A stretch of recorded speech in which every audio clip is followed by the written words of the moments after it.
Spooky, spooky Sunday. How are we doing, everybody? We are back early edition with your man, Sammy the Man McIntyre, with Moving the Chains podcast. I'm representing Bret the Hitman Hart versus Stone Cold Steve Austin. I got to represent. It was in Chicago. I want to touch on that game last night. Got a lot of takes. Kind of didn't sleep great last night. Besides the point, we got a lot to talk about today. We got Alabama, Oklahoma. We got Texas A&M, Miami. We've got Tulane, Ole Miss. I've got to touch on just college football. We had a lot of first-round games yesterday. A lot of them snore fest. I got my gripes with the NCAA, non-caring assholes of America, but I'll get to that. And I'll talk about the NFL games we watched last night, mainly the Bear game, which was just classic Packers, Bears, black and blue, physical, let them play. I'm all for it. So, touch on both those things. But I want to start Friday night with Alabama and Oklahoma. So I'm watching it, like most people. It was 17-0, and I went, okay, Oklahoma's got them in a stranglehold. They've lost down there in Norman. Brian Bosworth was on the set. They had game day.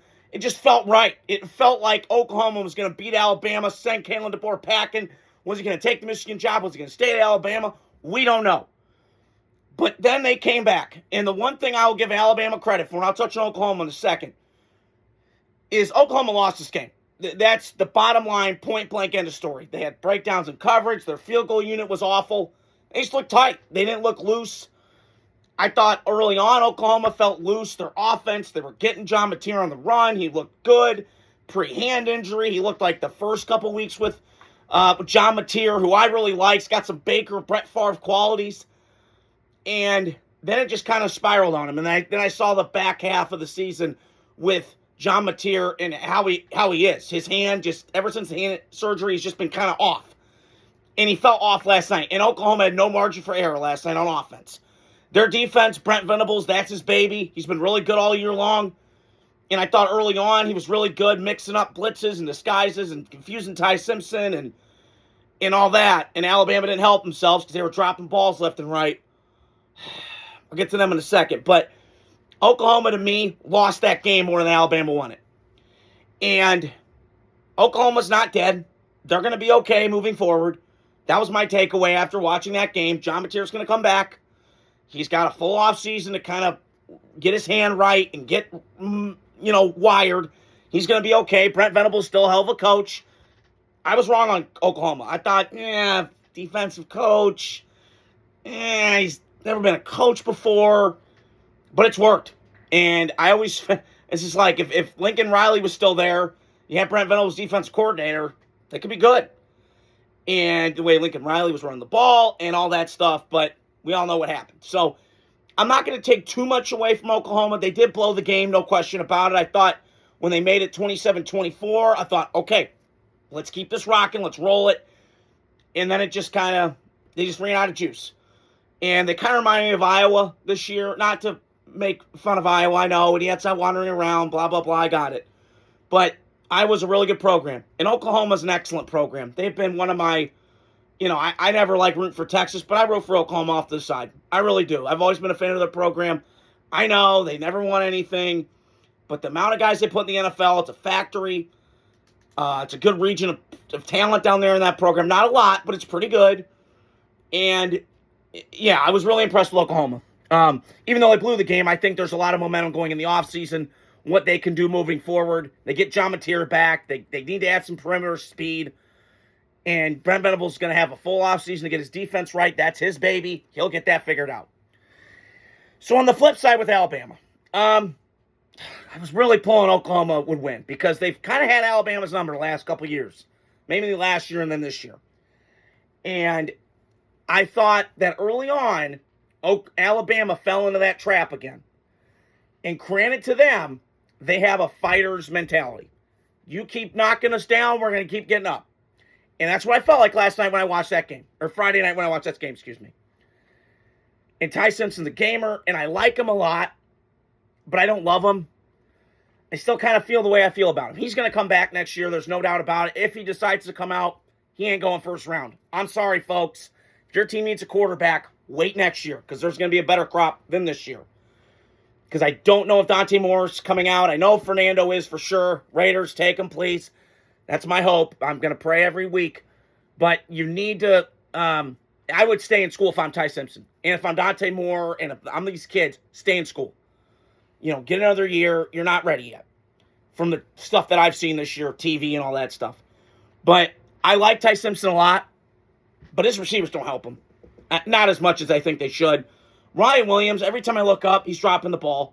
He's way too inconsistent for my money. Maybe he's carrying his teddy bear to the game and being distracted. God knows what.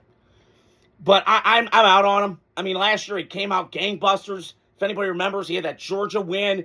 They dominate first half, kicking Georgia's ass, belt to ass. And then they had that comeback, and then I felt like it was dead, and then he had the big game winner. And lately, I don't know what's gotten into him. If this year he's thinking too much about the draft and going in pro. I don't know, but whatever it is, he's dropping balls he should catch. And Ty Simpson's putting on the money for him. I don't know. That would drive me nuts as a coach, but I'm not down there. I don't know the kid personally. He seems like a nice kid. Born and bred Alabama guy, carrying the tradition on with all these great Alabama receivers lately, the Julios, the Amari Coopers, and that sort of thing.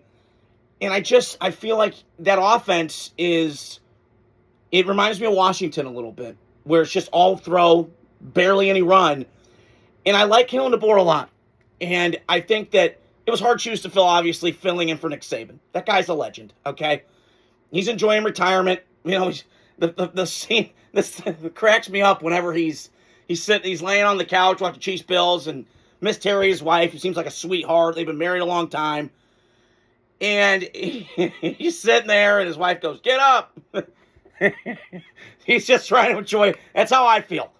And so it was hard shoes to fill for Nick Saban. Excuse me, I had to crack my neck here. So, excuse me. So I do believe that Kalen DeBoer is still going to be in Alabama. It's going to be hard to resist going to Michigan. But my guess is that just doesn't... I know it fits Midwest. He's a Midwest guy. South Dakota's, that region. I understand it completely from a on-paper standpoint. Fit matters in college football. But to me, I would stay at Alabama. I know it's, the NIL money and all that stuff. It's not as great like it is at Texas, at Georgia, in those kind of jobs. But Alabama's still a desirable job. But it's a gauntlet. And it's kind of NFL light a little bit. You got to go through the ringer. I mean, you got to go through getting slaughtered and like a sheep. But I do think they're a good program. Alabama's still going to be good. They're not what they were, obviously, with Nick Saban, but they're still a good program, putting guys in the league. But I will say this with Alabama, when I watched them, they leave me a lot more to be desired. Their offensive line, not great. It's not dominant like it's been in years past. Okay. I just don't think Caden Proctor, when I watch him, he's an NFL prospect. I get it. But to me, I like him, but I don't love him. And that's a concern moving forward because Ty Simpson's stationary. Now, I will say this with Ty Simpson, I give him more credit, is he's more mobile than I thought. I didn't think much mobility. I thought kind of pocket guy, Mac Jones, doesn't move around a lot. And then I saw him scramble for that first down the other night, outrace an Oklahoma guy that's faster than you-know-what, and he's outracing him. So, got to give Tyson some more credit than I give him credit for in terms of mobility. He's a much better version of Mac Jones, which I've compared him to the Alabama quarterbacks. Having said that, though, it's going to be an intriguing matchup, them playing, I believe it's Indiana. That's going to be a great game. I cannot wait. Fernando, Ty Simpson, Alabama, Indiana, old, powerhouse from old school to now to this up-and-coming team. I can't wait. It's going to be fantastic cinema. So that was my take on that game. Alabama moves on. Still a lot to be desired to me with Alabama. They're a good team, not great. And Oklahoma, tough loss at home. Brian Bosworth's in the house. Many men, they were bumping that. Felt like a great, great live atmosphere to go to in Norman. I got to go down there. But I know my guy John Middlecoff went to the Red River last year. Around the same time, my cousin Ryan McIntyre got married. Said it was great. It was great atmosphere. It was Red River, shootout. It was Texas, Oklahoma. It doesn't get much better than that. So, good job for Alabama fighting, staying true to themselves, getting the win in in Oklahoma Friday night and advancing to the next round of the playoffs. So the second game I wanted to touch on was Miami went to Texas A&M. And that game was boring, man. That was like an eyesore of a game.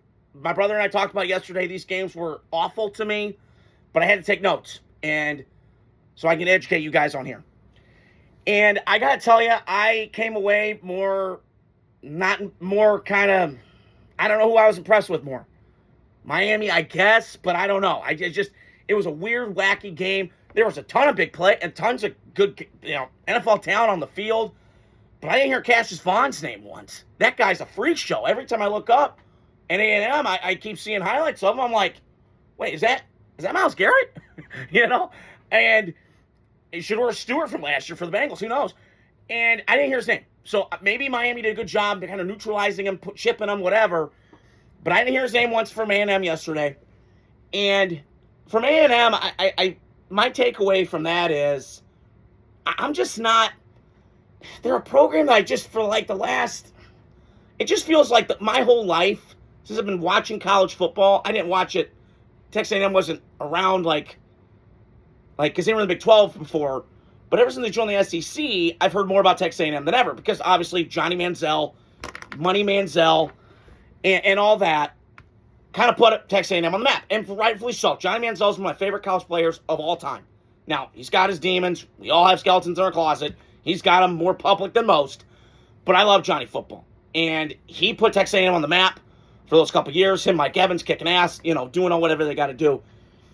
And I just feel like they're like a TZ program. Like they're all this, there's always like this hipster, like, oh my God, every year, and A&M, and blah, blah, blah. And I just come like away disappointed. Now, I will say this. They have the college football version of Mike McDonald and Mike Elko. Because that defense, the way they fly around with the team speed, it is fantastic. I'm not taking anything away from that defensively on Mike Elko's side of the ball, his baby. He coordinates it, kicks ass, and is awesome. But their offense is just kind of hit and miss. And it starts with that quarterback. Now, I like Marcel Reed a lot.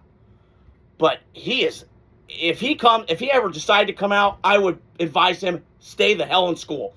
You've got a lot of work to do for me when it comes to quarterback position. Great athlete. I've seen this my whole life in the SEC, okay? They've always had these great athletes at quarterback, but they're athletes playing quarterback, not quarterbacks that are athletes. I heard that from Bruce Arians one time, mention that, and I think it's true. Is when I watched that Marcel Reed kid, like, I like him, but I don't love him. And yesterday, the decisions he made was just terrible. Overthrowing guys. He had a guy wide open in the middle on an in-breaking route. Greg McElroy talked about it, and he missed him. So, like, he's not good with the eye recognition, and he needs to stay in school. Now, granted, he's only a sophomore. Good for him. Stay in school. Get better mechanically. If I'm him, I go in that weight room and add 30 pounds or something because you got to take that punishment. Because I watched some times this year, he just got whipped, and he didn't get up. So, he's got to be better with the hits. I do think he's really mobile. He's got a great arm, like no doubt about it.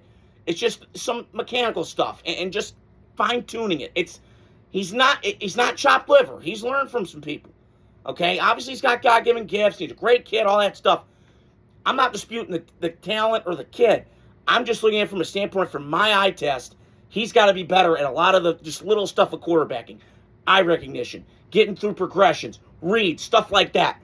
If he can do that, unlock it, fantastic. Him and Lenore Sellers are going to be two of my favorite guys to watch next year. My guy, Lenore Sellers, big play Sellers, baby. And so on that note, and A&M, I got to be honest, also, their schedule was bullshit. It was awful this year. It was terrible. They didn't play anybody. I mean, they had a benefit this year. They didn't play Georgia. They didn't play Alabama. I was thinking about this yesterday. Didn't play Georgia. Didn't play Alabama. Didn't play Ole Miss. They got it easy this year. And next year, you're going to have to play those. Maybe, depending on how it lands. But you got to play those teams. And you got to show up. And yesterday, Miami, basically like Michael Irvin did at the end of the game, belt to ass with A&M. It was a beatdown. It really was. And Miami eventually ended up winning a kind of snore fest kind of football game that had some moments of they're moving the ball. Damn. Ooh, okay, yeah. And then it's, So that was my takeaway from that game. A&M's going to be okay. Marcel Reed comes back, get in the weight room, get bigger, and that's on the A&M side. And then the Miami side of things. I like Mario Cristobal. I know he kind of blows in big games, and he's victim of it, but he's a great recruiter. And now, again, do I trust him? Is he like Nick Saban? No, but he's learned from the best. And that 2015 staff, I looked up, that staff was insane. You had Signetti, you had Dan Lanning, you had, just guys on the staff that were just coaches galore. And I got to tell you, he's an offensive lineman at his core. Miami, both line scrimmage, awesome. And that Mark Fletcher guy, badass. His mom was, rooting the stand. That's my boy Reggie. That's my boy Reggie. Oh my God. She was going nuts. She was happy. I would be too. And he runs with physicality and a purpose and runs like a man possessed. And it was just fantastic yesterday watching Mark Fletcher do work. And he's been doing work all season long, just like David Martinez last year for Miami for the U. When Cam Ward was there, they have a bell cow running back. Hand that ball off to that beast and let him cook, like in The Bear, the show. So that was great. And then the other thing is that's improved with Miami. They got, obviously Cam Ward leaves, goes number one. And, Carson Beck comes in. He was at Georgia, had a lot of stuff. Maybe he was a scapegoat. Who knows? Got out of Miami, or Georgia, excuse me. And then goes to a fresh spot, Miami. I didn't think it was going to work. He had the elbow injury. But I saw a little clip on him the other night at the gym at ESPN, and they were talking about him. And he's a great kid, all this stuff. And I got to tell you, I like watching Carson Beck. Now, he's a little streaky at times. Throws some picks. I go, oh, Jesus, don't throw that kid. No. Oh, God help us. But I got to tell you, he's really good. And when he's on, he's on. And Miami has got skill players for days. It's a hotbed for talent in Florida, for crying out loud. You got IMG in your backyard. All the surrounding areas. It's just absurdly stupid how good it is. But I will go say this with Miami. Their defense, unlike last year, where their offense was killing it and their defense kind of meh, like LSU the year before, their defense has stepped up completely. Now, it helps when you got, Reuben Bain and guys like that. They're just wreckers. And it reminds me of like Warren Sapp and the Cortez Kennedys before my time, obviously. But you look at now, Miami's got dudes everywhere on the defensive line. It's hard to run on them. Their back end's nice. Bryce Fitzgerald made 2 great plays yesterday, 2 picks that just kind of jump-started the thing for him. But I wrote these notes down yesterday. They had a bend but don't break approach.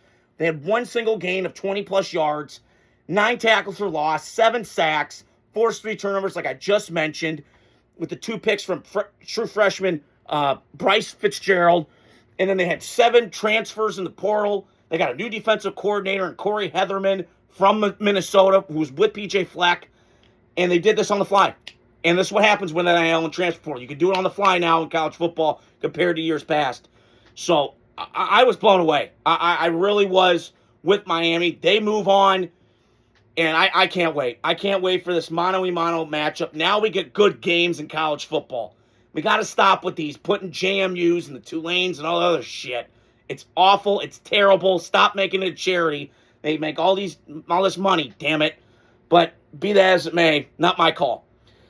So those are my takeaways from that game. And then I also want to touch on the second game was Ole Miss Tulane. So that was at 3:30 yesterday. I got off work about 2 o'clock. I came home and took a nap. And then I kind of was driving around and I had the game kind of spot checking it every once in a while. And I got to tell you, Ole Miss didn't miss a beat about Lane Kiffin. Mr. Lane Ho Kiffin. Ho and Ho housewife. They didn't miss him. And their offense looked as good as I've seen it. It looked good. They were clean, moving the ball up and down the field.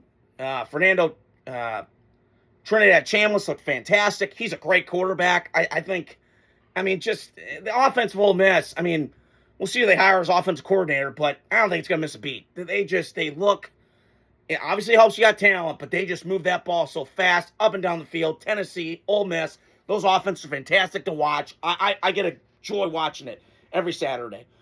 And the other thing is, I knew that game was over within 2 minutes. I was watching the highlights this morning. I've been up since 4. I just, had some coffee and stuff and couldn't sleep. Mainly because of the Packer-Bear game. I'll touch on that in a minute. But I looked up and I went, oh, shit. This is happening. And 59 seconds in, Ole Miss scored a touchdown. Game over. Godspeed. See ya. Move on. So Ole Miss moves on, plays Georgia in the playoff, trying to get that. Ole Miss hopefully rematches it and tries and holds a lead down because they had the lead that first time and it didn't go their way. So now you have a chance to redeem yourself against Georgia. And Tulane, I don't know. When I watch Tulane, they're fine, but again, play in your conference. Don't be in the playoff. I know you deserve it, little guy. Blah blah. I don't care. You got outscored 61-20 in 2 games against Ole Miss. Kind of shows me what you are. Kind of fraudulent. So, not gonna, whatever. But that's my takeaways from that game. Wasn't much to talk about, but I just figured I had to talk about it. And the last college football game that I have on here is JMU went to Oregon last night. And I saw Dan Lanning come out, and I love Dan Lanning. I think he's incredible. He's one of the best coaches in college football. I believe Oregon will get a national championship at some point. I know they had a shot last year. They got boat raced at home in the Rose Bowl against Ohio State. Don't blame them. That team was loaded. It was 28-0, I believe, in the first quarter. So I'm not going to make much of it. But I will say this. They came out guns a-blazing. Dan Lanning came out looking like Chucky, and he had that look, and he just put a fire in those guys' ass, and he's great. And that kind of changed second half. I wrote some notes down. So it was 51-34 Oregon. They whopped that ass. We could say, well, it was garbage time and all that shit. I don't know. I'll get into that in a second. So it's 34-6 at halftime. JMU versus Oregon State. Or Oregon, excuse me. And then all of a sudden, second half, it changed. I don't know if Oregon was kind of looking ahead. I don't know. But they outscored them 28-17 in the second half. And it just kind of bothered me. I know just Dan Lanning's disappointed this morning, and he should be with his team. Come on. You're at home. A lot of momentum, a lot of stuff, and didn't get it done. But I will say this with the positives of Oregon. Because JMU's fine, whatever. They had a good year. Their coach is going to UCLA, had 1 foot in, out the door, whatever. I don't care. But this is mainly about Oregon. 514 yards of offense, blocked a field goal and a punt. Dante Moore, who maybe the Raiders could take, I don't know. Probably just going to come back for a year. 19-27, solid day. 313, 4 touchdowns, had a rushing, so 5 total touchdowns. But the downside was he threw 2 interceptions that led to 10 JMU points. So that is not great. So he's got to be a much cleaner, efficiently, offensively, if they want to go far and try and get to their goals of getting in the national championship, getting in the dance. But great win for Oregon. They look fantastic. And it's time to move on. And now we get some really, really good matchups, unlike those snore fests we had yesterday. NCAA, non-caring asses of America. Put good games on. I want to watch the best. Come on, this is what sports is. I want to watch the best. Stone Cold, Bret Hart, baby. I want to watch Stone Cold Undertaker. I want to see greats going against greats. Come on, stop with this nonsense. It just drives me nuts. But, I don't control shit in the NCAA. Who cares? So yeah, I think Oregon's going to do well. And speaking of the NFL, I know it's been a long podcast today, but I got to get you guys hyped. So, there's 2 games last night. It's rivalry games in the NFL. Packers-Bears, we'll get to that in a second. But I want to touch on Philly and Commanders-Eagles last night, or Redskins. And early on in that game, I kind of flipping up and down. I went, oh, God, is Philly going to lose? Are they going to lose to Washington? Their season's kind of lost. Jane Daniels out. Marcus Mariota's in. We'll see what happens. And it was 10-7. Washington was commanding it. Philly, right when the game started, Washington got momentum. They fumbled the kickoff. Then they recovered it. And I was like, oh, shit, here we go. And then it kind of turned on them. And the second half happened, and that's what great teams do, putting good, iffy teams away. And Philadelphia found a way. And, the biggest part of it was the 3 fights that were going on. This is rivalry week. You knew whatever team had the best composure was going to win that game. Philadelphia's loud. They're loud. They're crazy. They're a little nutty. And sometimes I respect that. And last night, Jalen Hurts played the way he should play. Throw it 15 times or less. Don't make him throw it 40. And then you win the game on your terms. And last night, they got A.J. Brown going. Again, I still think he's a fucking pain in the ass, but be that as it may.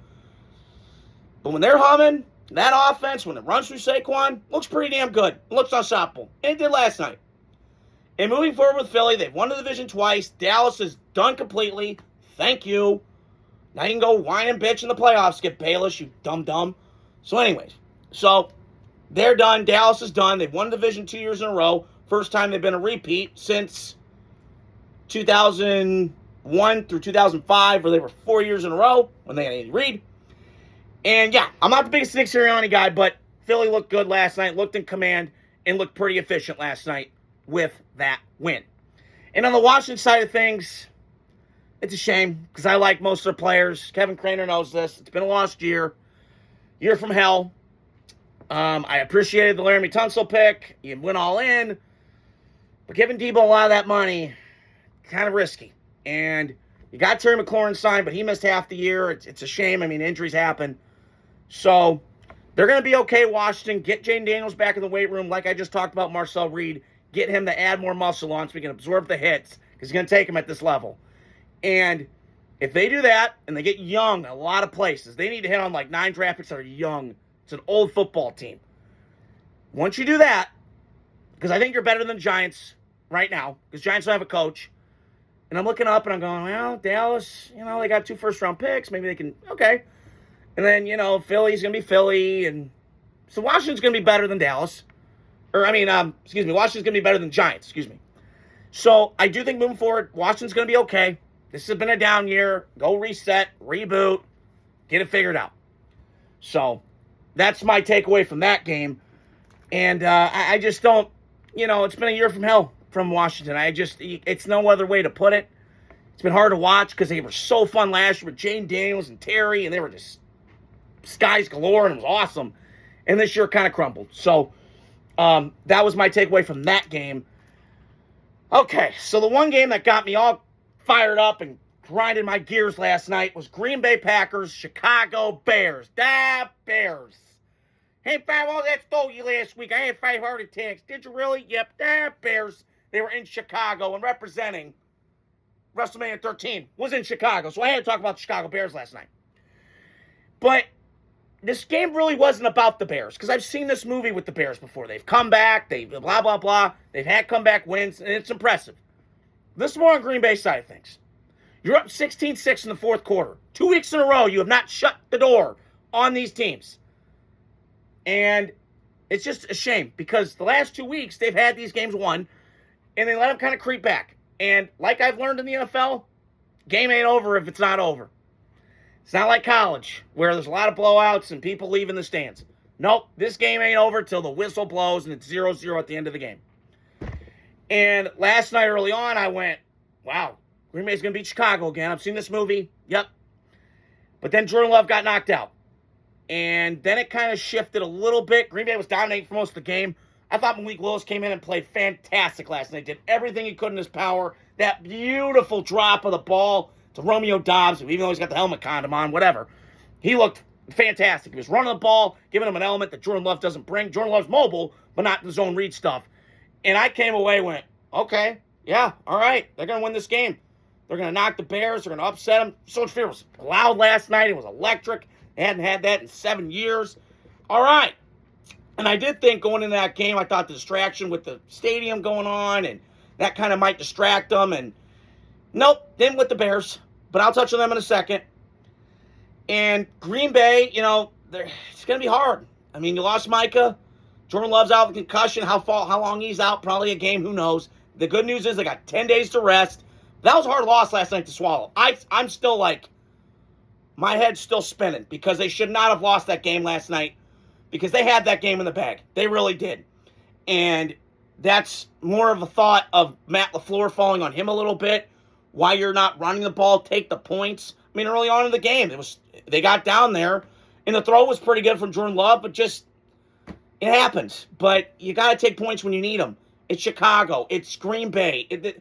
This is not like you're playing the Jags. You could put on fourth down. You got to convert, and you got to kick field goals when you need to. And I thought the Packers missed a lot of opportunities last night and had a lot of errors last night. That's uncharacteristic of the Packers. Not in terms of penalties, because the Bears are a more penalized team, and they're a young team. I get it. But I'm looking at Green Bay. They blew that game last night. This is more a reflection on Green Bay losing than Chicago winning, in my opinion. They split the series. This is going to be entertainment cinema for a long time. These coaches hate each other, mainly because Ben Johnson started the beef. Oh, it was nice beating Matt LaFleur twice a year when he was the coordinator of the Lions. So this is going to be cinema. And I can't wait for it. Bears-Packers gets nothing better than this. They are just, it doesn't get much better. In that game last night, it just felt, I was thinking about this today. John Madden had a quote. Late John Madden, great John Madden. He had a quote. He said, some games just feel big. And the Bears-Packers for my whole life has felt big. Chicago, Green Bay, Packers, Bears, two winningest franchises, a lot of Hall of Famers, all this shit. And last night, they let them play a little bit. And I was like, thank you, God. Let these guys play. Be a little physical. Be a little, not dirty. I thought the hit was maybe dirty, but whatever. But last night was perfect Chicago football weather. It just felt great. It felt big. Green Bay, Chicago, they were throwing hands and just getting at each other's throats. And it was just fierce and intense. It's awesome. And that's why it's one of the best rivalries in football, even though it's been one-sided as of late. But I got to tell you, that game was everything I could have asked for last night. And I thought Green Bay, they had their chances and they blew it last night. I really thought that to my core. And now they got 10 days to kind of rest and cross your fingers that Detroit loses or you get some scenarios going your way. But tough loss for Green Bay last night. Very tough loss for Green Bay.